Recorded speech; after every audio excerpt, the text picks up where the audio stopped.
Now you must remember, you see, my point is going to be his memory is not that good. His memory is great, but it's not complete.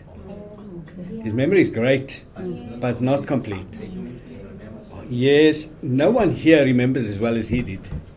You just listened once to him, but you forgot details. And what struck me mostly about him is he remembered critical details, but he also forgot a few critical ones, right? But in the leadership qualities that I picked up from him, humility. Yes. He spoke so softly, but people right at the back could hear, right? And when he came in, I had to prompt him to tell more and more and more, right? He didn't just start off and do what I do and that's take over. He started and had humility and spoke gently to everyone. The second thing is he laughed at himself. He told jokes about himself.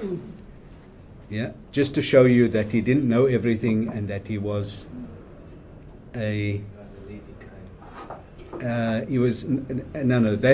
bit came later. But he told jokes about himself in the struggle. You know? The third thing he did is he conveyed the need for self-education and general education. So, could you please explain conveyed?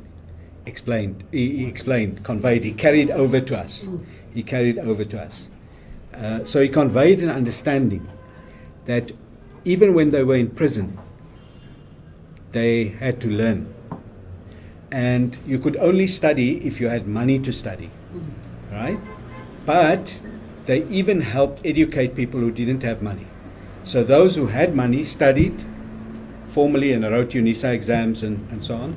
The others, they ran classes to teach people. So does that make sense? Yes. So their education, and that they didn't just read anything. They had a syllabus, and they read. Now the thing that's disappointed me most in this class is people didn't read all the things that you got. Didn't read all the things you got. Someone pointed out how they smuggle in the reading stuff. How they smuggled in their reading stuff. How they risked punishment. How they had to suffer. They got punished for smuggling in reading material. Here you have the reading material free. We don't use it. And you don't use it. You have an opportunity to study and you don't take it seriously. So, let me not lecture you now. But on education, he made sure that education was a serious quality. Sacrifice, equality. The reason he said, when Mandela got there and said, in prison we're all equal. I'm going to clean my old pit toilet. Outside, I was the head of MK.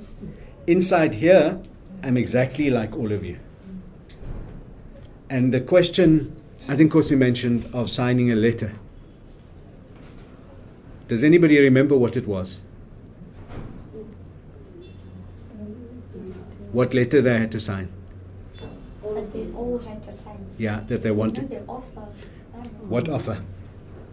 The offer from, I'm not sure if it's... They were supposed to... There's one offer that I think I know about, that after 13 years Mandela was going to be released to go to Eastern Cape, so he disagreed. Not to Eastern Cape, to Transkei. Transkei, and then he disagreed because they said they won't pay any favors or something. But the offer was also made to all political prisoners to renounce violence and to go where the government told them to go. And they all refused.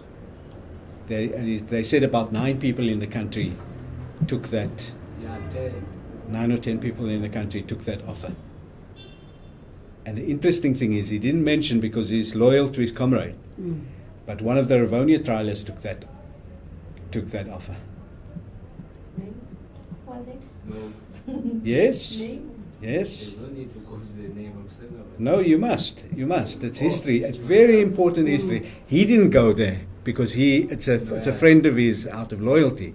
Okay. But if you're going to study history, it's important to know who. No. It was Dennis Goldberg, Okay.